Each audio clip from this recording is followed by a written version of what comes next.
Magandang hapon po sa inyong lahat. Ako po si Mang Tony.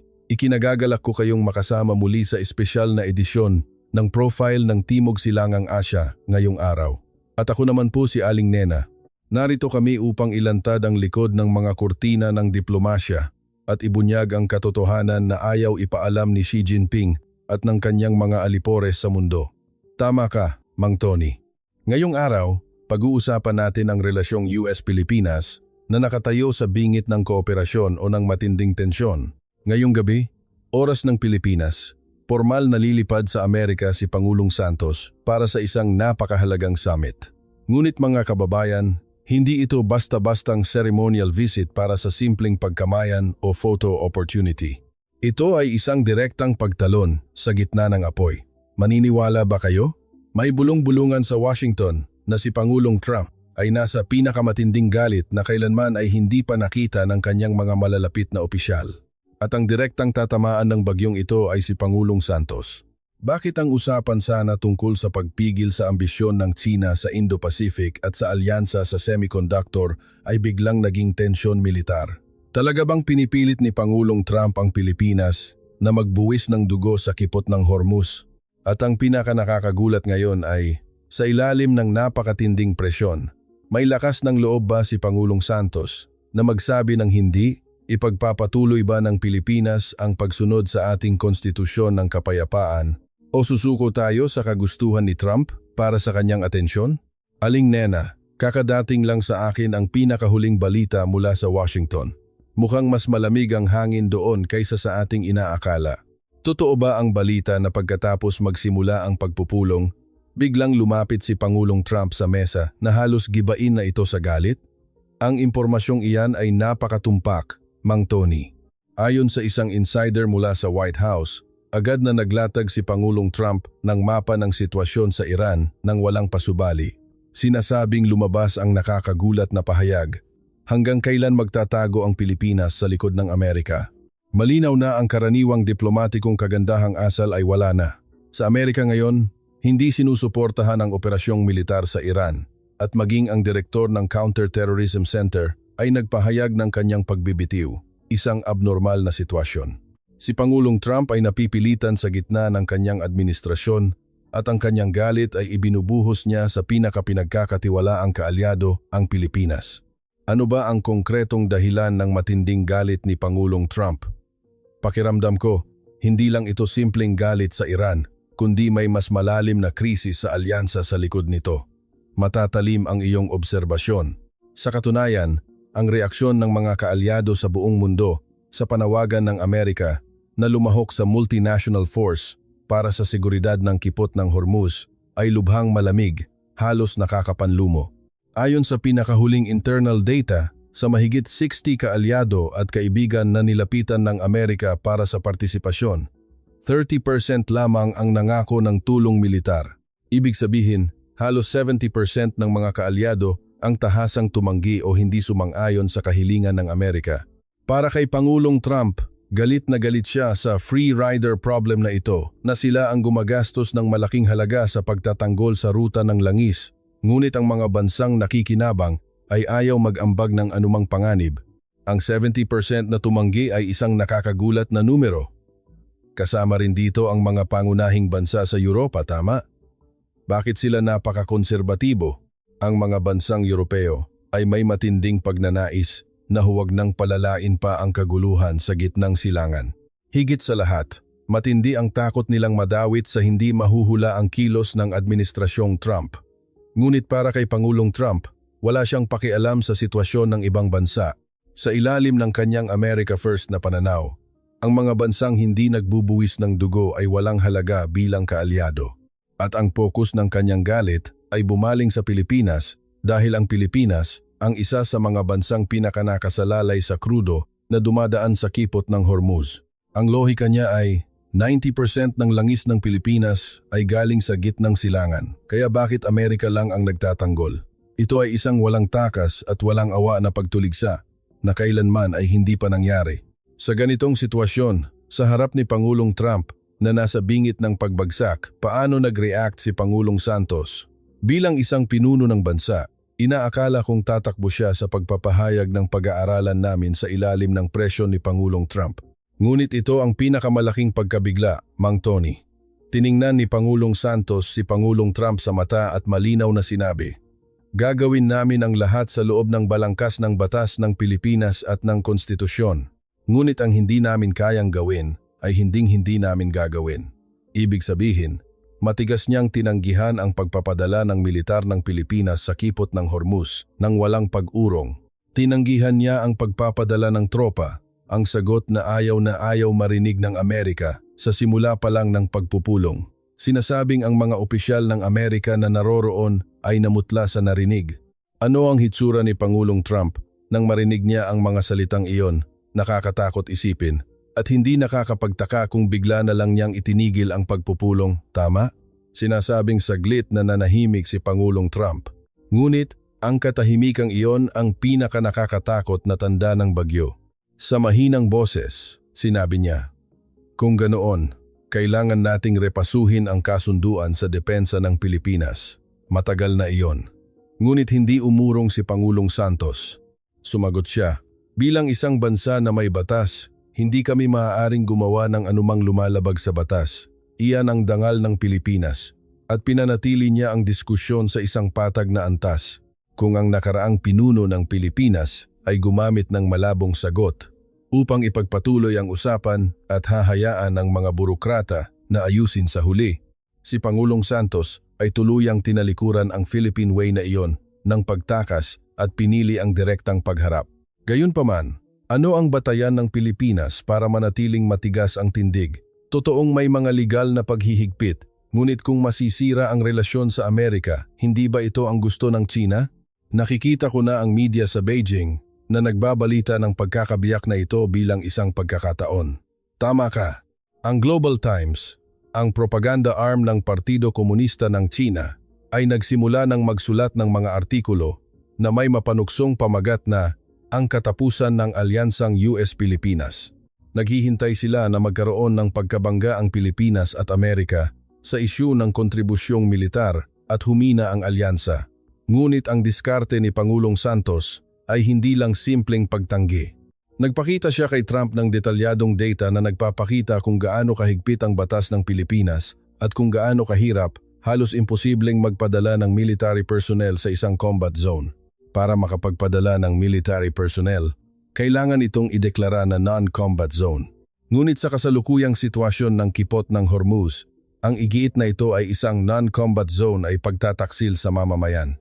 Malinaw na sinabi ni Pangulong Santos na hindi siya magpapadala ng tropa kahit na kailangan pa niyang magsinungaling, isang tapat ngunit malamig na pagtanggi.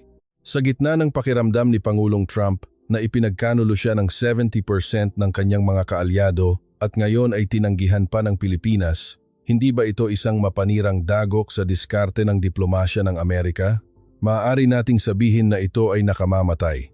Ang katotohanan na hindi na kayang panatilihin ng Amerika ang pandaigdigang hegemonya ay ipinapakita sa salamin ng pinakapinagkakatiwalaang kaalyado nito, ang Pilipinas.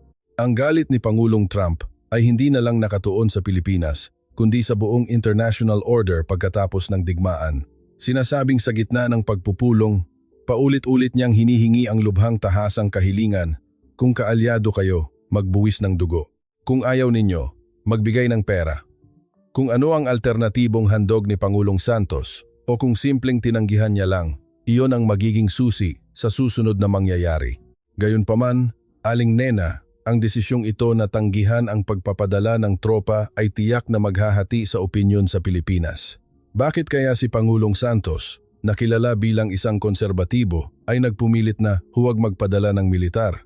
Karaniwan, inaakala na ang kanyang estilo ay palakasin ang kooperasyong militar upang mapalalim ang ugnayan sa Amerika. Iyan ang katalinuhan ni Pangulong Santos. Alam niya kung gaano kapanganib para sa Pilipinas ang isang walang planong pagpapadala ng militar.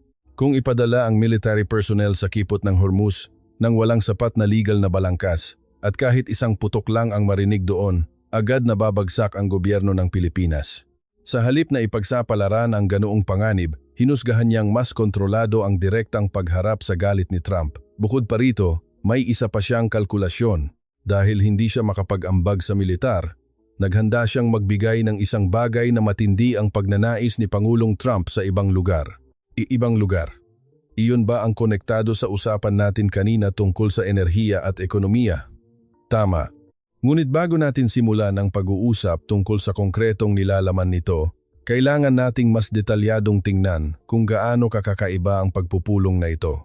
Ayon sa impormasyon, sa gitna ng pagpupulong, sumabog sa galit si Pangulong Trump at maging ang kalihim ng estado na kasama niya ay pinapalabas ng silid. Sa silid, nanatili lamang ang Pangulo at ang punong ministro kasama ang tagapagsalin. Ang mga tunay na salita na ipinagpalitan doon ay malayo sa opisyal na pahayag. Ito ay isang lantad na banggaan ng interes. Dalawa lang sila, ang Pangulo at ang punong ministro. Hindi ba iyon isang lubhang mapanganib na sitwasyon para kay Pangulong Santos? Si Pangulong Trump ay isang propesyonal sa negosasyon na nagpapataw ng presyon at humihila ng kalaban sa kanyang sariling takbo, tama? Karaniwan ay ganoon. Ngunit si Pangulong Santos ay hindi rin ordinaryong politiko. Hindi niya ipinakita ang mahinang saloobin na kinasusuklaman ni Pangulong Trump. Sa halip ay gumamit siya ng mga salita na kasing tindi ng kay Trump sa diskusyon. Sinasabing tinanong niya, "Tulad ng pagtatanggol mo sa interes ng Amerika, may obligasyon din akong ipagtanggol ang soberanya at batas ng Pilipinas. Igagalang mo ba ang isang pinuno na lumalabag sa batas?" Sa pagkakataong ito, si Pangulong Trump, na mahilig sa diktatorial na pamamaraan, ay nagpakita ng isang sandali ng pagkilala sa kanyang kalaban. Ibig sabihin, hindi siya nagpaapekto sa kalaban at hinarap niya ito sa kanyang sariling paninindigan, tama? Ngunit sa mismong sandaling ito, ang Tsina ay patuloy na nagpapalakas ng aktibidad sa paligid ng West Philippine Sea at Taiwan, sinasamantala ang pagkabagabag sa pagitan ng US at Pilipinas. Wala bang pag-aalala na ang seguridad ng Pilipinas mismo ay magiging butas kung tatanggihan ng Pilipinas ang kahilingan militar ng Amerika? Napakalaki ng pag-aalalang iyon. Doon mismo ang target ng Beijing. Sinusubukan ng Tsina na itanim sa isip ng mga mamamayan ng Pilipinas sa pamamagitan ng propaganda na kung hindi susundin ng Pilipinas ang Amerika, hindi na rin ipagtatanggol ng Amerika ang Pilipinas. Ngunit kinakalkula din ni Pangulong Santos ang bitag ng Tsina. Habang tinatanggihan ang pagpapadala ng militar, ipinakita niya kay Trump ang isang nakakagulat na data. Ito ay konkretong ebidensya kung gaano kalaki ang pakikipaglaban ng Pilipinas sa harap upang pigilan ang pang-ekonomiya at teknolohikal na pananakop ng Tsina. Ang argumento ay, hindi lang sa gitnang silangan ang buwisan ng dugo. Sa digmaan sa teknolohiya sa Asya, lumalaban na ang Pilipinas. Naiintindihan ko, iba lang ang lugar ng digmaan. Ngunit lumalaban na ang Pilipinas kasama ng Amerika. Ngunit hindi ko inaakala na makukumbinsi si Pangulong Trump niyan. Siya ay isang tao na naghahangad ng nakikitang resulta at tagumpay. Mas binibigyan niya ng halaga ang konkretong bilang ng mga barkong pandigma at sundalo kaysa sa abstract na argumento. Tama, eksakto. Kaya nga ang pagpupulong na ito ay halos bumagsak. Sinasabing sa huli ay sinabi ni Pangulong Trump, "Kung walang gagawin ang Pilipinas, wala rin akong gagawin para sa Pilipinas. Ngayon, ipagtanggol ninyo ang inyong bansa." Ito ay mga salita na katumbas ng pagwawakas ng alyansa. Ngunit sa lubhang mapanganib na sandaling ito, kinuha ni Pangulong Santos ang isang folder mula sa kanyang bag. Nakasulat doon ang isang malaking planong pang-ekonomiya na maaaring dramatically mapabuti ang trabaho sa Amerika at tiyakin ang muling pagkahalal ni Pangulong Trump. Isang pang-ekonomiyang regalo. Ano ba ang ibig sabihin niyan? Mayroon bang anumang bagay sa mundo na kayang pawiin ang galit ni Pangulong Trump sa isang iglap? Hindi lang ito simpleng pagbibigay ng pera. Ito ay isang estratehiya na ganap na magpapalit ng balanse ng kapangyarihan sa enerhiya na maaaring bumaliktad sa Amerika at sa mundo. Ito ay isang nakakagulat na panukala na puputulin ang pagdepende sa sinumpang dagat ng Kipot ng Hormuz at pasasabugin ang kayamanan ng Amerika. May ulat na nagbago ang mga mata ni Pangulong Trump nang makita niya ang nilalaman ng folder. Ang lalaking galit na galit ay biglang bumalik sa mukha ng isang malamig na negosyante. Nakakaintriga. Ang nilalaman ng folder na iyon ba ang naging mahiwagang sandata para malutas ang desperadong sitwasyon? Mas magandang tawagin itong malamig na pagkakaisa ng interes kaysa mahiwagang sandata. Ganap na sinuri ni Pangulong Santos si Pangulong Trump at perpektong naunawaan kung ano ang pinakagusto niya. Ito ay isang apela sa mga manggagawa sa Amerika at isang konkretong sandata upang ihiwalay ang Tsina sa ekonomiya. Sa halip na magbayad ng imposible para sa Pilipinas na pagpapadala ng militar, pinatunayan ng Pilipinas ang kanyang sarili bilang isang kailangang-kailangan na kasosyo ng Amerika sa isang ganap na kakaibang dimensyon. Ito ay higit pa sa diplomasya. Isa itong sukdulang deal-making, tama? Ibig sabihin, pinabagsak niya si Pangulong Trump sa kanyang sariling larangan. Tama iyan, ngunit ang kasunduang ito ay mayroon ding malaking panganib. Dahil ang regalong ibibigay ng Pilipinas ay isang radikal na pagbabago na babaguhing maging ang estrukturang pang-industriya ng Pilipinas. Gayunpaman, nagpasya si Pangulong Santos. Ito ay isang diplomasya na parang pagdaan sa butas ng karayom upang ipagtanggol ang buhay ng mamamayan ng Pilipinas habang pinapalakas ang alyansa sa Amerika. Upang malaman ang buong larawan nito, kailangan nating tingnan ang kanyang grand plan na kumawala sa pagdepende sa gitnang silangan. Bakit napakahalaga ng langis mula sa Alaska? Bakit ang hindi nakikitang diamante ang magpapasiya sa kinabukasan ng semiconductors? Aling Nena, unti-unti nang lumalalim ang usapan. Ang nilalaman ng folder na iyon na nagpatahimik at nagpakilos kay Pangulong Trump, iyon pala ang simula ng mapanlinlang na kontraatake ng Pilipinas na hindi natin inaasahan, tama? Kung gayon, anong uri ng panukala ang nakasulat sa folder na iyon na nagpatahimik kay Pangulong Trump? Mang Tony, ang folder na iyon ang kalasag ng argumento na inihanda ni Pangulong Santos at ang tanging sandata upang labanan ang lantad na puwersa ni Pangulong Trump. Ngunit bago pag-usapan ang sandatang iyon, kailangan nating maunawaan ang legal na kawalan ng pag-asa sa likod kung bakit napilitan ang Pilipinas na manatili sa matinding sagot na pagtanggi sa pagpapadala ng tropa. Ang ipinaharap ni Pangulong Santos kay Pangulong Trump ay hindi lang simpleng emosyonal na argumento, kundi ang realidad ng saligang batas ng kapayapaan na nagtatali sa Pilipinas.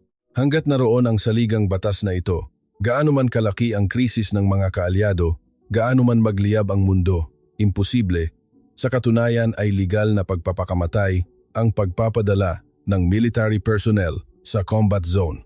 Tinawag ito ni Pangulong Trump na dahilan lamang ng Pilipinas, ngunit iginiit ni Pangulong Santos na ito ay isang hindi mababagong katotohanan. Kung magkakamali, ang alyansa ay maaaring masira.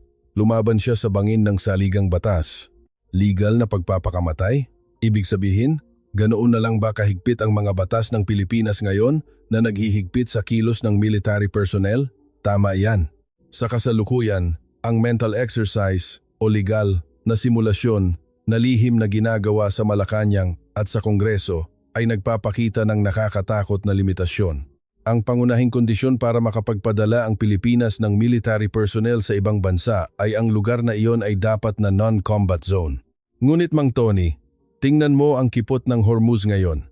Paano mo idedeklara na non-combat zone ang isang lugar kung saan nagliliparan ang mga missile at nasusunog ang mga tanker? Kung igigiit ng gobyerno na ito ay non-combat zone at magpapadala ng military personnel, iyon ay isang malinaw na paglabag sa konstitusyon. At ang Administrasyong Santos ay agad na mapaparusahan at ang Pilipinas ay malalagay sa malaking kaguluhan. Ang pinakaasam-asam ng Partido Komunista ng China ay ang sandali kung kailan bumagsak ang legal na sistema ng Pilipinas mula sa loob. Naiintindihan ko. Kung piliting ipadala, babagsak ang bansa at tatawa si Xi Jinping. Kung gayon, ang pakikilahok sa multinational force na hinihingi ni Pangulong Trump ay saang bahagi ng batas ng Pilipinas ito nagkakasagutan. Ang pinakamalaking hadlang ay ang limitasyon sa operasyon ng military personnel at ng peace and security legislation na pinagtibay noong 2015. Para makagamit ng puwersa ang military personnel, kailangan itong maipasa ang lahat ng napakahigpit na 3 conditions for the use of force para sa paggamit ng kolektibong pagtatanggol upang ipagtanggol ang ibang bansa sa sitwasyong hindi direktang inaatake ang Pilipinas. Kailangan itong ideklara bilang existential crisis, kung saan ang pag-iral mismo ng Pilipinas ay seryosong nanganganib. Igiinit ni Pangulong Trump na kung titigil ang langis, iyan ay existential crisis, ngunit tinanggihan ito ni Pangulong Santos na nagsabing habang mayroon pa ring alternatibo, imposible ang legal na deklarasyon. Bukod pa rito, kung magpapaputok ang military personnel sa Yanpa, mayroong isang hindi kapani-paniwalang pagkabaluktot na hindi maiiwasan ang posibilidad na masasakdal sila sa kasong pagpatay sa ilalim ng kasalukuyang batas kriminal ng Pilipinas. Ibig sabihin, ang military personnel ay maaaring ipaglaban ang bansa at pagkatapos ay masasakdal bilang mamamatay tao pagbalik sa bansa. Hindi maiintindihan ni Pangulong Trump ang ganoong kahalintulad na sitwasyon, tama? Imposibleng maintindihan. Sinasabing galit na galit si Pangulong Trump. Saan sa mundo mayroong bansa kung saan ang mga sundalo ay lumalaban at pagkatapos ay nasasakdal? Ngunit iyon ang tunay na anyo ng baluktot na pasipismo na sinundan ng Pilipinas pagkatapos ng digmaan. Ganap na naiintindihan ng China ang kahinaan na ito ng Pilipinas. Habang abala ang Pilipinas sa pagbagsak, paulit-ulit silang gumagawa ng salami tactics o gray zone provocations sa West Philippine Sea at paligid ng Taiwan na halos hindi lumalabag sa batas. Habang pinag-uusapan ng Pilipinas ang konstitusyon at batas sa loob, pinapalitan ng Beijing ang status quo sa pamamagitan ng puwersa. Sa ganitong sitwasyon, maaaring mapahamak ang Pilipinas sa pagtatanggol sa batas. Ito ay isang bitag ng batas, tama? Ang malinaw na sinabi ni Pangulong Santos na ang hindi namin kayang gawin ay hinding-hindi namin gagawin ay isang uri ng matinding pagiging totoo. Sinasamantala ang desperadong sitwasyong ito, tama? Mas higit pa sa pagiging totoo, ito ay isang lubhang sopistikadong political maneuver. Nagpadala siya ng implicit na mensahe kay Pangulong Trump. Kung gusto mong galawin ako, bigyan mo ako ng oras para baguhin ang konstitusyon. Kung pilitin ngayon, babagsak ang administrasyon at magkakaroon ng pro-China na administrasyon. Kung mangyari iyon, magiging bangungot iyon para sa Amerika. Ang paglapit ng US at China ay magiging totoo. Hiningi niya kay Pangulong Trump na pumili kung alin ang mas magandang opsyon. Sa katunayan, sa pinakahuling survey ng publiko, ang pagtutol sa pagpapadala ng combat troops sa Kipot ng Hormuz ay nananatiling higit sa 65%. Bilang pinuno ng isang demokratikong bansa, imposible ang kumilos ng mag-isa na hindi isinasaalang-alang ang numerong ito. Kung sapilitang gawin, sa kabila ng 65% ng mamamayan na tumututol, tiyak na magkakaroon ng malawakang kaguluhan at protesta sa Pilipinas at gagamitin ito ng mga ahente ng China, tama? Tama iyan. Ang social media at mga ahensya ng propaganda ng China ay nagpapakalat na ng propaganda na huwag gawing cannon fodder ang Pilipinas para sa Amerika. Higit sa lahat, matindi ang takot nila sa pag-unlad ng kooperasyong militar ng US-Pilipinas. Kaya naman sinusuportahan nila ang mga makakaliwang puwersa sa Pilipinas at lubos na hinahadlangan ang diskusyon sa pagbabago ng konstitusyon. Ang pagpumilit ni Pangulong Santos sa pagtanggi sa pagpapadala ng tropa sa pagpupulong ay, sa isang banda, upang gawing walang saysay ang propaganda ng China. Sa pagpapakita na hindi kailanman papet ang Pilipinas ng Amerika, inalis niya ang suporta ng mga puwersang tumututol sa loob ng bansa. Ngunit aling nena, si Pangulong Trump ay napakainip, tama? Hindi siya mukhang isang tao na makukumbinsi sa usapan ng hanggang sa mabago ang konstitusyon. Ang gusto niya ay mga barkong pandigma na gumagalaw ngayon at nakikitang kontribusyon ngayon, tama? Tama ka. Siya ay isang dealmaker na humihingi ng agarang resulta. Kaya naman, naghanda si Pangulong Santos ng ibang tagumpay na ipagmamalaki ni Trump kahit hindi siya makapagbigay ng militar. Iyan ang malaking enerhiya shift plan na nakasentro sa langis mula sa Alaska na nabanggit kanina. Hindi makapag-ambag sa militar, ngunit pinasigla ng husto ang domestic industry ng Amerika at sinisikap na gawing halos zero ang pagdepende ng Pilipinas sa gitnang silangan upang hindi na maging problema ang Pilipinas kahit umalis pa ang Amerika sa gitnang silangan sa hinaharap. Ito ang puntong ganap na nagtatagpo ang America First ni Trump at ang kagustuhan ni Santos na ipagtanggol ang Pilipinas. Naintindihan ko, sa halip na tanggihan ang kooperasyong militar, nagpanukala siya ng isang pang-ekonomiyang kooperasyong militar na magbibigay ng malaking benepisyo sa ekonomiya ng Amerika. Ngunit aling nena, posible ba talaga para sa Pilipinas na ihinto ang langis mula sa gitnang silangan at palitan lahat ng galing sa Amerika? Hindi ba magagalit ang industriya kung biglang palitan ang 90% na pagdepende? Doon nakatago ang matatalim na kalkulasyon na hindi ninyo alam. Sa katunayan, ang pagdepende ng Pilipinas sa gitnang silangan ay matagal nang nakabaon sa pamamagitan ng tradisyon at interes ng mga oil major. Ngunit sa teknikal na aspeto, handa na ang paglayo sa gitnang silangan. Nagpresenta si Pangulong Santos ng konkretong numero sa pagpupulong. Ang kasalukuyang imported na krudo ng Pilipinas mula sa gitnang silangan ay humigit kumulang 150 milyong bariles kada taon. Ipinakita niya ang isang 10 taong roadmap upang palitan ito ng langis mula sa Alaska at shale oil mula sa mainland America. Bukod pa rito, ang distansya ng transportasyon mula Alaska hanggang Pilipinas ay 5,500 kilometers lamang kumpara sa 12,000 kilometers sa Kipot ng Hormuz, mas mababa sa kalahati. Ang bilang ng araw ng transportasyon ay mula 20 araw hanggang 10 araw at ang insurance premium ay bababa dahil hindi na dadaan sa combat zone. Sinasabing si Pangulong Trump ay napukaw nang marinig ang mga numerong ito ng tagumpay sa logistic. Ang gastos sa transportasyon ay kalahati at ang panganib ay zero. Ito ay parang epektibong negosyo na gusto ni Pangulong Trump, tama? Ngunit ang mga kumpanya ng langis sa Pilipinas ay malaki ang puhunan sa langis mula sa gitnang silangan, tama? Paano niya pipigilan ang kanilang pagtutol? Hindi rin ito nakaligtaan ni Pangulong Santos. Hindi niya binaliwala ang interes sa gitnang silangan. Sa halip ay pinanatili niya ang impluensya sa gitnang silangan bilang diplomatikong sandata habang inililipat ang aktual na benepisyo sa Amerika. Para sa mga kumpanya ng langis, ipinangako niya ang preferential entry sa pagpapaunlad ng energy infrastructure sa Amerika.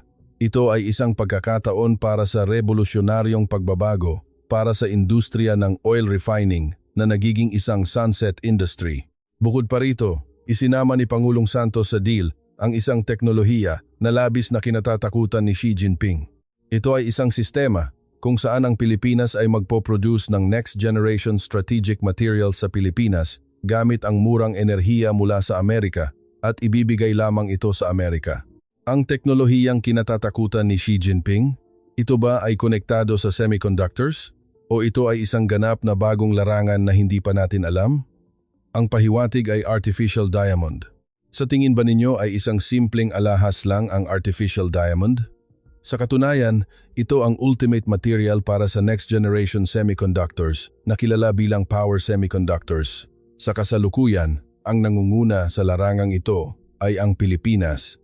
Nagpanukala si Pangulong Santos na gamitin ang murang enerhiya ng Amerika upang bumuo ng isang malaking manufacturing hub para sa artificial diamond semiconductors sa Amerika.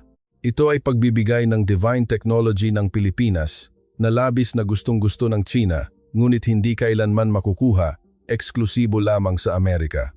Ibibigay ng Pilipinas ang kanyang top secret technology sa Amerika kapalit ng enerhiya? Ito ay isang technological energy super alliance na hihigit pa sa military alliance, tama? Tama iyan.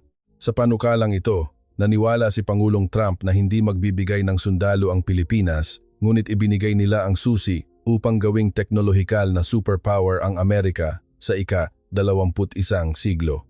Para kay Xi Jinping, ito ay isang mas nakakatakot na sitwasyon kaysa sa pagpapadala ng militar. Dahil gaano man kalakas ang puwersa militar ng China, kung tuluyang ihihiwalay sila sa supply network ng enerhiya at advanced technology ng Pilipinas at Amerika, babagsak ang ekonomiya ng China sa loob ng 10 taon. Binago ni Pangulong Santos ang galit ni Trump upang maging enerhiya na magbibigay ng kawalan ng pag-asa sa Beijing. Napakahusay na estratehiya. Isa itong 3 birds with 1 stone deal. Ipagtanggol ang Pilipinas, panalunin ng Amerika at pahirapan ng China. Ngunit may isang tanong pa rin. Paano na ang relasyon ng Pilipinas at Iran? Kung magpakita tayo ng ganito kalakas na pro-Amerika na paninindigan, hindi ba tuluyang mapuputol ang matagal ng ugnayan ng Pilipinas sa Iran? Sa katunayan, iyon ang huli at pinakamalakas na trump card na itinago ni Pangulong Santos. Habang ginagamit ang kasunduan sa ekonomiya sa Amerika bilang kalasag, sabay-sabay siyang nagsimula ng isang diskarte sa Iran na hindi kayang gawin ng Amerika at Pilipinas lamang.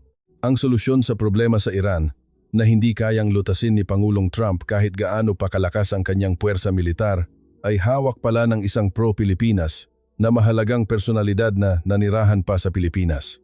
Mang Tony, hindi mo ba gustong malaman ang huling piraso ng napakakomplikadong puzzle na ito? Aling Nena, ang diskarte na iyan na Pilipinas lamang ang makakagawa ay magiging tanging pag-asa para maiwasan ang military conflict, tama? At sino ang pro-Pilipinas na mahalagang personalidad na humahawak ng susi? At ano ang nakakagulat na taos-pusong saloobin na ipinagkatiwala niya sa Pilipinas? Mang Tony, bago natin pag-usapan ang pro-Pilipinas na mahalagang personalidad, kailangan nating mas detalyadong tingnan ang 550 bilyon na halaga na inilatag ni Pangulong Santos sa harap ni Pangulong Trump. Inalok niya na hindi siya magbibigay ng sundalo, ngunit magbibigay siya ng susi upang dominahin ang ekonomiya ng Amerika sa loob ng 100 taon. Ito ay hindi lang simpleng diplomatikong negosasyon, kundi isang makasaysayang pagbabago sa rehimeng enerhiya na magpapalaya sa Pilipinas at Amerika nang sabay-sabay mula sa sumpa ng gitnang silangan. Ang pinakakinagulat ni Pangulong Trump ay ang konkretong target ni Pangulong Santos na bawasan ng husto ang pagdepende ng Pilipinas sa gitnang silangan mula 90% at punan ang lahat ng ito ng langis mula sa Amerika, lalo na mula sa Alaska. Sa pamamagitan nito, magkakaroon ang Amerika ng exit strategy upang tuluyang kumawala mula sa kumunoy ng gitnang silangan at ang Pilipinas ay tuluyang makakalaya mula sa energy blockade ng Partido Komunista ng China. 550 billion o humigit kumulang 80 trilyon na halaga ng pamumuhunan ay agad na ipinaharap kay Pangulong Trump, tama? Kung ang Pilipinas ay maggalaw ng ganoon kalaking halaga, dapat ay mayroong malaking pagtutol mula sa ekonomiya sa loob ng bansa, tama? Paano ito pinamahalaan ni Pangulong Santos? Iyan ang nakakatakot sa kanya. Lihim siyang nakipag-ugnayan ng malalim sa mga higanteng kumpanya ng US at Pilipinas tulad ng San Miguel Corporation at Westinghouse at bumuo ng isang komprehensibong pakete na kinabibilangan ng nuclear power plants hanggang sa artificial diamond semiconductors. Lalo na ang panukala na bibilhin ng Pilipinas ang lahat ng langis mula sa Alaska ay magbibigay ng malaking benepisyo sa mga manggagawa sa Rust Belt, ang sagradong lugar para kay Trump. Ang nakaraang gobyerno ng Pilipinas ay may saloobin na hinihingi namin sa Amerika na ipagtanggol kami, ngunit si Pangulong Santos ay nagdala ng reverse thinking na bibigyan namin ng kita ang Amerika, kaya sundin ninyo ang aming mga patakaran. Naiintindihan ko. Sa halip na magpatanggol, kinuha niya ang pamumuno sa pamamagitan ng pagbibigay ng kita. Ngunit, ano ba talaga ang dahilan kung bakit napakaakit ng langis mula sa Alaska para sa Pilipinas? Naiintindihan ko na malapit ito, ngunit sapat na ba iyon para bayaan ang malaking interes sa gitnang silangan? Mang Tony, sa katunayan, hindi lang ang distansya ang dahilan, kundi mayroong isang kritikal na pagkakaiba sa kalidad. Ang mga refinery ng Pilipinas ay matagal nang na-optimize para sa pagproseso ng mabigat na krudo mula sa gitnang silangan dahil sa matagal na pagdepende dito. Kung ang magaan na shale oil mula sa mainland America ay direktang dadalhin sa Pilipinas, kailangan ng pagbabago sa refinery equipment na aabot sa bilyon-bilyong piso na hindi magiging cost-effective. Ngunit nakakagulat. Ang krudo mula sa Alaska ay napakalapit sa kalidad ng langis mula sa gitnang silangan at maaaring gamitin ng halos walang pagbabago sa kasalukuyang equipment ng Pilipinas. Ginamit ni Pangulong Santos ang technical compatibility na ito sa negosasyon at bumuo ng isang perpektong win-win na istorya. Kailangan namin ang Alaska at kailangan ng Alaska ang merkado ng Pilipinas. Ang distansya ng transportasyon ay nabawasan mula 12,000 kilometers hanggang 5,500 kilometers. Hindi na kailangan ang pagbabago sa refinery equipment at bumaba ng husto ang insurance premium dahil hindi na dadaan sa kipot ng Hormuz na isang combat zone. Ito ay magiging pinakamalakas na pampalakas sa ekonomiya ng Pilipinas upang pababain ang presyo ng gasolina, tama? Tama iyan. Sa kasalukuyan, ang Pilipinas ay nagbabayad ng humigit kumulang I-1.5 trilyon sa krudo mula sa gitnang silangan. Ngunit karamihan dito ay naapektuhan ng hindi matatag na sitwasyon sa politika sa gitnang silangan at ng anino ng China na gumagamit nito. Akala ni Xi Jinping na hawak niya ang leeg ng Pilipinas sa isyu ng enerhiya, ngunit winasak ni Pangulong Santos ang geopolitical advantage ng China sa isang iglap sa pamamagitan ng pagkuha ng enerhiya mula sa likuran ng Amerika, ang Alaska. Sinasabing nang marinig ni Pangulong Trump ang panukalang ito, pinuri niya ito na ito ang tunay na alyansa. Ito ay isang desisyon na gagawing dakila ang Amerika kaysa sa pagpapadala ng sundalo. Nakikita ko na kung gaano kasaya ang China. Si Xi Jinping ay nagsisikap na yakapin ang mga bansa sa gitnang silangan sa pamamagitan ng Belt and Road Initiative upang kontrolin ang supply ng enerhiya sa Pilipinas. Ngunit aling nena, narinig ko na mayroon pang ibang nakakagulat na item na kasama sa 1 trillion package na ito bukod sa enerhiya, tama? Ano iyon? Yan ang Next Generation Semiconductor Strategy, gamit ang divine material na ipinagmamalaki ng Pilipinas sa mundo, ang diamante. Ngayon, lumalala ang kompetisyon sa AI sa buong mundo, ngunit ang kasalukuyang silicon-based semiconductors ay umabot na sa limitasyon dahil sa kahinaan nito sa init at malaking konsumo ng kuryente. Kaya naman, ang artificial diamond ang pinagtutuunan ng pansin, ngunit ang paglikha nito ay nangangailangan ng malaking enerhiya. Pinagsama ni Pangulong Santos ang murang kuryente ng Amerika at ang teknolohiya ng Pilipinas sa paglikha ng diamante at nagpanukala ng isang plano upang magtayo ng pinakamalaking pabrika ng diamond semiconductor sa mundo sa Texas at Alaska. Sa pamamagitan nito, maaaring iwanan ng industriya ng semiconductor ng China nang hindi na makabangon pa sa loob ng mahigit 50 taon. Artificial diamond semiconductors? Ibig sabihin ba nito ay mas hihigit pa ang performance nito sa kasalukuyang GPU at AI chips? Iba ang dimensyon. Ang diamond semiconductors ay sinasabing may 5 beses na mas mataas na thermal conductivity at 3 beses na mas mataas na withstand voltage kaysa sa silicon. Kung ito ay magagamit, ang isang smartphone ay tatagal ng 1 buwan sa isang singil at ang range ng electric vehicles ay aabot sa libu-libong kilometro. Higit sa lahat, ang performance ng military radar at missile tracking ay magbibigay ng napakalaking kalamangan na gagawing laruan ang kasalukuyang armas ng China. Ipinangako ni Pangulong Santos kay Trump na hinding-hindi ibibigay ang teknolohiyang ito sa China at eksklusibong idedeklara ito ng Amerika at Pilipinas. Lahat ng keywords na gusto ni Pangulong Trump ay naroon. Eksklusibong dominasyon, tagumpay, laban sa China. Kung ganoon, naiintindihan ko na kung bakit nawala ang galit niya sa pagtanggi sa pagpapadala ng military personnel sa kipot ng Hormuz. Ngunit, sa lahat ng ipinangakong pamumuhunan, magiging maayos ba ang Pilipinas? Mang Tony, huwag kang mag-alala. Ito ay hindi diretsong pera mula sa gobyerno, kundi isang patakaran upang i-redirect ang malalaking internal reserves ng pribadong sektor, ang dead money, sa pinakamaraming kumikitang growth areas. Ang malalaking kumpanya ng Pilipinas ay kasalukuyang mayroong malaking pera na humigit kumulang 5 trilyon, ngunit walang investment opportunities sa loob ng bansa. Ginamit ni Pangulong Santos ang dakilang dahilan ng pagpapanatili ng alyansang US-Pilipinas upang galawin ang dead money na ito at bigyan ang mga kumpanya ng Pilipinas ng malaking interes sa Amerika. Ito ay isang malaking sugal para sa bansa at ito ang tunay na kahulugan ng economic security. Naiintindihan ko, sa paggalaw ng pribadong kapital ng Pilipinas, ginagawa niyang umaasa ang Amerika sa teknolohiya ng Pilipinas, napakatalino, habang sinasakop ng China ang mga umuunlad na bansa sa pamamagitan ng debt trap diplomacy, binubuo ng Pilipinas ang pinakamalakas na alyansa sa mundo sa pamamagitan ng high-value competition. Ngunit aling nena, nagpakita rin si Pangulong Trump ng matinding interes sa nuclear power plants, tama? Mayroon bang lihim sa partnership ng San Miguel at Westinghouse? Matalim ka talaga, Mang Tony. Sa katunayan, halos kalahati ng mga nuclear power plants na itinatayo sa buong mundo ngayon ay nasa kamay ng China at Russia. Ginagamit nila ang pag-export ng nuclear power plants upang gawing hostage ang energy infrastructure ng mga bansang iyon. Nagpanukala si Pangulong Santos ng pandaigdigang pagpapalawak ng Small Modular Reactors, SMRs, ng US-Philippine Alliance upang sirain ang dominasyon ng nuclear power plant ng China at Russia. Kung pagsasamahin ang advanced manufacturing capability ng San Miguel Corporation at ang political influence ng Amerika, maaari nating mabawi ang merkado na inagaw ng China at Russia. Ito ay isang bilyon-bilyong negosyo at sabay-sabay na isang malakas na hakbang laban sa China at Russia.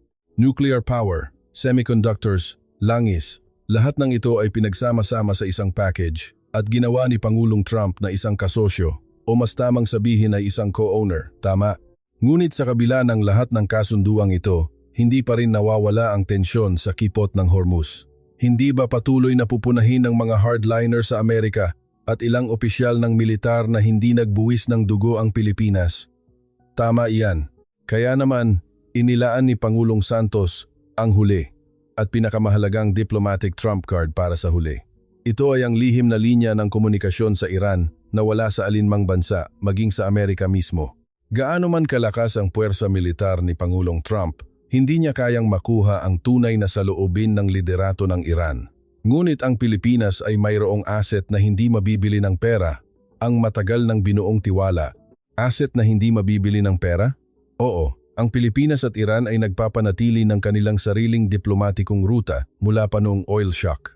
Ngunit totoo ba na ang kasalukuyang foreign minister ng Iran ay isang pro-Pilipinas na nanirahan pa sa Pilipinas? Totoo, si Foreign Minister Al-Ahmadi ng Iran ay nanirahan sa Manila bilang ambassador sa Pilipinas mula 2008 hanggang 2011 at malalim niyang naiintindihan ang kultura at kaisipan ng Pilipinas. Bukod pa rito, siya ay isang mabuting tao na nagmadaling pumunta sa mga lugar na nasalanta ng Bagyong Ondoy, mas maaga pa kaysa sa iba, at nagbigay ng mainit na relief goods. Nagpanukala si Pangulong Santos na gamitin ang personal na ugnayan at tiwala sa pagitan ng mga bansa na binuo 15 taon na ang nakakaraan para sa exit strategy na labis na gustong-gusto ni Pangulong Trump. Habang pinapalakas ng Amerika ang presyong militar, ang Pilipinas ang magiging tulay upang maunawaan ang tunay na layunin ng Iran at maiwasan ang mapaminsalang banggaan. Ito ang sukdulang kontribusyon na makapagliligtas sa military alliance nang hindi nagpapadala ng isang sundalo. Ang Foreign Minister ng Iran ay nagbigay pala ng relief goods sa Pilipinas? Maraming Pilipino ang hindi nakakaalam ng katotohanan ito. Dahil sa ganitong lalim ng ugnayan, ang Pilipinas ang tanging makakapaghatid sa Iran ng mga kahilingan ng Amerika na kung diretsong sasabihin ng Amerika ay magiging deklarasyon ng digmaan. Tama iyan. Sa pagitan ng Amerika at Iran, wala nang maayos na diplomatikong ruta mula pa noong revolusyon noong 1979. Puno sila ng pagdududa sa isa't isa at kung sasabihin ni Pangulong Trump na gusto niya ng kasunduan, sasagutin ito ng Iran na walang negosasyon na nagpapataas ng tensyon. Ang walang katapusang pagdududa na ito ay nasa bingit ng pagdulot ng aksidenteng digmaang nukleyar dahil sa misinterpretasyon. Ngunit ang Pilipinas at Iran ay mayroong kasaysayan ng pagkakaibigan na mahigit 1,500 taon na mula pa noong panahon ng Silk Road at kasalukuyan pa ring nagkakausap sa telepono ang kanilang mga foreign ministers minsan sa isang linggo. Ipinangako ni Pangulong Santos kay Pangulong Trump na habang pinapalakas ng Amerika ang presyong militar, igigiit ng Pilipinas sa Iran ang isang kompromiso para sa kanilang kaligtasan. Isang beses sa isang linggo ay nagkakausap sila sa telepono. Iyan ay isang kahanga-hangang linya ng komunikasyon na inggit pa ni Secretary Blinken ng Amerika, tama? Konkreto, anong tunay na saloobin ang nakuha ng Pilipinas mula sa Iran? Ang Iran ay nauunawaan din na ang anumang karagdagang military conflict ay magdudulot ng pagbagsak ng Estado, ngunit mayroon silang dignidad. Ang isang tigil putukan sa ilalim ng pagpapasakop sa Amerika ay hindi nila matatanggap dahil hindi nila makokontrol ang mga hardliner sa loob ng bansa. Kaya naman, sa pamamagitan ng hotline kay Foreign Minister Al-Ahmadi, nagpanukala si Pangulong Santos ng isang balangkas ng seguridad sa kipot ng Hormuz na pangungunahan ng Pilipinas. Kung ang military personnel ng Pilipinas ang makikisali sa ilalim ng guise ng logistical support at intelligence gathering, matagumpay na mapanatili ng Iran ang dignidad nito at alisin ang blockade. Ito ang tunay na diplomatikong solusyon na ipinahiwatig ni Pangulong Santos kay Pangulong Trump sa likod ng pagtanggi sa pagpapadala ng militar. Ibig sabihin, nagkaroon na ng paunang pahayag ang Iran na handa silang makipag-ayos kung ang Pilipinas ang mamagitan. Kung ganoon, sinusubukan ni Pangulong Santos na itatag ang aktwal na kapayapaan sa pamamagitan ng Pilipinas habang pinapanatili ang militar na dignidad ni Pangulong Trump. Tama? Eksakto. Ito ang sukdulang rurok ng matalas na diplomasya. Ang Partido Komunista ng Tsina ang pinakamabangis na nagbabantay sa kilos na ito ng Pilipinas. Nais ng Beijing na patuloy na magulo ang gitnang silangan at maitali doon ang Amerika. Kung gayon, malaya silang makakakilos sa West Philippine Sea at sa Taiwan Strait. Ngunit kung magtatagumpay ang Pilipinas bilang peacemaker sa gitnang silangan, muling ibabalik ang puwersa militar ng Amerika sa Asya. Para kay Xi Jinping, ang pagpapakita ni Pangulong Santos ng kapayapaan sa pamamagitan ng ugnayan sa Iran ay isang mas nakakatakot na diplomatikong bitag kaysa sa banta militar. Hindi siguro inaasahan ng China na ang Pilipinas ay mayroong ganito kalakas na diplomatikong card. Ngunit alingnena, tila si Pangulong Trump ay patuloy na nagpupumilit hanggang sa huli kung hindi ba magpapadala ng military personnel ang Pilipinas. Tama? Nasiyahan ba siya sa pagbibigay ng impormasyon ng Pilipinas lamang? Si Pangulong Trump ay isang napaka-pragmatikong tao. Naniniwala siya na ang resulta ang lahat. Sinabi ni Pangulong Santos sa kanya, nang hindi nagbubuwis ng dugo ang mga kabataan ng Amerika, palayain ang kipot ng Hormuz at ibalik ang Iran sa nuclear negotiating table. Ang karangalan na iyan ay sa iyo, Pangulong Trump. Ang Pilipinas ay gagawin ang lahat para doon. Sa mga salitang ito, ganap na nasiyahan ang pagnanais ni Pangulong Trump na kilalanin. Bukod pa rito, ipinahiwatig din ng Pilipinas sa Iran na handa silang magbigay ng economic death sentence kung patuloy silang magpo-provoke. Tuluyan nang ititigil ng Pilipinas ang pagbili ng krudo at lilipat sa Alaska.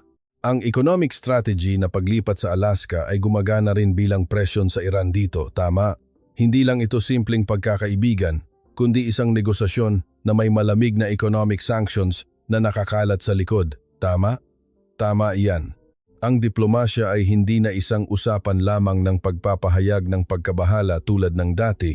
Malinaw na ginamit ni Pangulong Santos ang puwersa at enerhiya bilang sandata. Kay Foreign Minister Al-Ahmadi, malinaw din niyang sinabi, gusto ka naming tulungan, ngunit kung guguluhin mo ang international order, wala kaming ibang pagpipilian kundi ang piliin ang Alaska. Sa matinding paninindigan na ito, na maaaring tawaging Hurricane Santos, tiyak na nagulantang din ang Iran na iba ang Pilipinas sa dati. Kung seryosong magsisimula ang Pilipinas na lumayo sa gitnang silangan, agad na babagsak ang ekonomiya ng Iran, tama? Ngunit, ang biglang pahayag ni Pangulong Trump na maaaring umatras siya sa military operations sa malapit na hinaharap ay dahil sa pakikipag-ugnayan na ito kay Pangulong Santos, tama? Walang duda. Sa pamamagitan ng pagpupulong kay Pangulong Santos, hinusgahan ni Pangulong Trump na kung mayroong Pilipinas bilang tulay, hindi na kailangang ilagay sa panganib ang mga tropa ng Amerika. Ito ay isang malakas na dahilan para sa publiko sa Amerika na kayang umatras tayo dahil ang ating kaalyadong Pilipinas ay gumaganap ng kanyang papel. Ibinigay ni Pangulong Santos kay Pangulong Trump ang pinakamagandang regalo, ang isang marangal na pag-atras. Sa kabilang banda, ang galit na galit sa kilos na ito ay ang China at Russia na nagbebenta ng armas sa Iran at nagpapalala ng kaguluhan sa gitnang silangan. Hindi ba hahayaan ng China at Russia na bumaba ang kanilang impluensya? Hindi ba gagamitin ni Xi Jinping ang mga backroom tactics upang sirain ang natatanging linya ng komunikasyon na ito ng Pilipinas? Nagsimula na iyan, Mang Tony. Ang mga ahensya ng propaganda sa Beijing ay kumikilos na sa mga pro-China na puwersa sa loob ng Iran upang magpakalat ng negatibong kampanya na ang Pilipinas ay sunod-sunuran ng Amerika. Bukod pa rito, ginagamit din nila ang mga pro-China na politiko at media sa Pilipinas upang magpakalat ng maling impormasyon na mapanganib ang patakaran ni Santos. Magpapalala ito ng relasyon sa mga bansa sa gitnang silangan. Ngunit, nakita ito ni Pangulong Santos kaya't sadyang inilabas niya ang limitadong record ng pag-uusap sa telepono sa pagitan ng Foreign Minister at Foreign Minister Al-Ahmadi. Sa pamamagitan ng pag-iiwan ng kaaya-ayang tono na patuloy tayong makikipag-ugnayan, mag-uusap ulit tayo, ginawa niyang walang saysay ang divide and conquer tactics ng China. Ang pagtitiwala na nakapaloob sa mga salitang mag-uusap ulit tayo ay sapat para balewalain ang mga gawain ni Xi Jinping, tama? Gayunpaman, ang diplomasya ni Pangulong Santos sa taong 2026 ay ganap na kakaiba sa mga nakaraang Pangulo ng Pilipinas. Nakipag-ugnayan kay Pangulong Trump ng paisa-isa, pinatahimik ang Iran at inihiwalay ang China. Ngunit Mang Tony, mayroon akong isang bagay na iniisip, ang paglipat sa langis mula sa Alaska, mapapabuti ba talaga nito ang buhay ng ordinaryong mamamayan ng Pilipinas? Bababa ba talaga ang presyo ng gasolina? Sa panandalian, magkakaroon ng gastos dahil sa pagbabago ng ruta ng transportasyon, ngunit sa pangmatagalan, ito ay magiging lubhang matatag.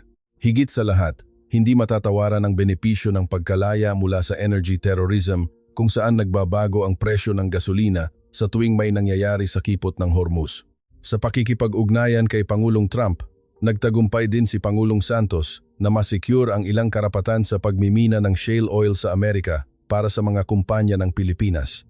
Ito ay parang ang Pilipinas ay mayroong sariling langis sa Amerika. Walang panganib ng labanan at matatag ang supply. Hindi ba ito ang tunay na kapayapaan na pinaka-aasam-asam ng mamamayan? Ang pagkakaroon ng sariling langis sa Amerika ay nakakapagpagaan ng loob. Kung harangin man ni Xi Jinping ang West Philippine Sea, ang ruta mula sa Alaska ay patuloy na gumagana kaya hindi mawawalan ng enerhiya ang Pilipinas. Mang Tony, ang summit na ito ay masasabing isang simbolikong pangyayari na ang Pilipinas ay lumalabas na mula sa post-war regime at nagsisimulang kumilos bilang isang malayang diplomatikong entidad sa mundo. Eksakto. Ito ay isang makasaysayang pagbabago na maaaring tawaging second founding ng Pilipinas. Hindi ginamit ni Pangulong Santos ang konstitusyon bilang dahilan, sa halip ay ginamit niya ito bilang strategic silence at pinili ang landas ng pandaigdigang dominasyon sa pamamagitan ng ekonomiya at intelligence. Naiintindihan ko na kung bakit kinilala ni Pangulong Trump siya bilang isa sa pinakamatigas na kausap niya sa kanyang buhay. Habang sinusubukan ng Tsina na sakupin ang mundo sa pamamagitan ng puwersa, ang Pilipinas ay nagsisikap na bumuo ng isang bagong international order sa pamamagitan ng tiwala at praktikal na benepisyo. Nagsisimula pa lang ang laban na ito. Ang pagtanggi sa pagpapadala ng tropa, na sa unang tingin ay tila passive na desisyon, ay sa katunayan isang grand chess move upang iligtas ang mundo. Nakakagulat. Ngunit Aling Nena, totoo ba ang bulong-bulungan na sa likod ng summit na ito, may isa pang mas personal at nakakatakot na kahilingan si Pangulong Trump kay Pangulong Santos? Ano ba ang tunay na hangarin ni Pangulong Trump na makapagpagalaw ng pundasyon ng alyansang US-Pilipinas na nagpapakaba maging sa isyu ng enerhiya at Iran? Mang Tony, ang personal at nakakatakot na kahilingan na iyon ang tunay na hangarin ni Pangulong Trump na nagpakaba sa pundasyon ng alyansang US-Pilipinas, nahuli niyang ipinahayag sa selyadong silid ng White House. Sa ibabaw, tinanggap niya ang pagtanggi sa pagpapadala ng militar. Ngunit bilang kapalit, ipinaharap niya sa Pilipinas ang isang malaking pasanin na maaaring tawaging pang-ekonomiyang militar na binabago ang lahat ng nakaraang kaugalian. Sinasabing tiningnan ni Pangulong Trump si Pangulong Santos sa mata at sinabi, "Kung hindi kayo magbibigay ng sundalo, bilhin ninyo ang defense industry ng Amerika." Hindi lang ito simpleng pagbili ng armas. Ito ay paghingi ng isang hindi pa nagaganap na deal. Ang Pilipinas ay magpopondo ng 550 bilyon o humigit kumulang 80 trilyon sa kritikal na bahagi ng teknolohiyang militar ng Amerika mula sa semiconductors hanggang sa aerospace at maging sa nuclear energy. 100 trilyon na pamumuhunan sa defense industry ng Amerika? Iyan ay halos 100% ng national budget ng Pilipinas, isang hindi kapani-paniwalang numero. Gaano katindi ang layunin ni Pangulong Trump? Seryoso siya ng 100% bilang isang negosyante. Mayroong malamig na data sa kamay ni Pangulong Trump na nagpapakita na ang Partido Komunista ng Tsina ay nagtataas ng budget sa depensa ng mahigit 9% bawat taon sa nakaraang 10 taon at pinapabilis ang pagpapakalat ng stealth fighters at hypersonic missiles. Sa kabilang banda, ang defense budget ng Amerika ay natigil dahil sa pagtutol ng Kongreso at ang supply chain ng defense industry ay humina. Ipinilit niya na kung ang Pilipinas ay magtatamasa ng kalayaan na hindi magpadala ng militar bilang kapalit, kailangan itong magbigay ng pondo para sa muling pagtatatag ng military superiority ng Amerika. Habang tumatawa si Xi Jinping at naghihintay ng paghina ng Amerika, naging patron ang Pilipinas upang punan ang puwang na iyon, isang lubhang nakakahiya na kahilingan. Dito nagtatapos ang malalim na pagsusuri ngayong araw. Ano ang naramdaman ninyo sa malaking chess move na ito ni Pangulong Santos? Maraming salamat sa inyong panonood hanggang sa huli. Ang nilalaman na ibinahagi namin sa programang ito ay hindi lamang basta-bastang paghihiwa-hiwalay ng mga balita na kumakalat. Ito ay isang ganap na orihinal na pagmumuni-muni na binuo mula sa aming sariling pananaw, batay sa impormasyon na nakuha mula sa natatanging intelligence network at masusing pagsusuri ng sitwasyon. Tama iyan. Ang pagbibigay ng orihinal na nilalaman na may matatalim na pananaw na hindi ninyo maririnig sa iba, iyan ang aming ipinagmamalaki at aming brand, ang pagharap sa madilim na ambisyon ni Xi Jinping. Nagpatuloy ang mga nakakagulat na tema tulad ng tensyon sa pagitan ng US at Sina at ang pagbabago ng alyansang US-Pilipinas. Ngunit ang pag-alam sa katotohanan ang unang hakbang upang maprotektahan ang kinabukasan. Ngayong gabi, magpahinga kayo, uminom ng mainit na kape at isipin ang magandang kinabukasan ng Pilipinas. Umaasa kami na ang inyong bukas ay magiging mas puno ng kaalaman at kahanga-hanga. Kung ang pagsusuri ngayong araw ay nagpasigla sa inyong intelektual na kuryosidad, mangyaring mag-subscribe sa aming channel. Ang bawat suporta mula sa inyo ay ang aming pinakamalaking inspirasyon upang patuloy na habulin ang katotohanan. Buksan natin muli ang susunod na pinto ng katotohanan ng magkasama. Sa ngayon, dito nagtatapos ang profile ng Timog Silangang Asya ngayong araw. Kami po si Aling Nena at Mang Tony. Hanggang sa susunod na programa, paalam.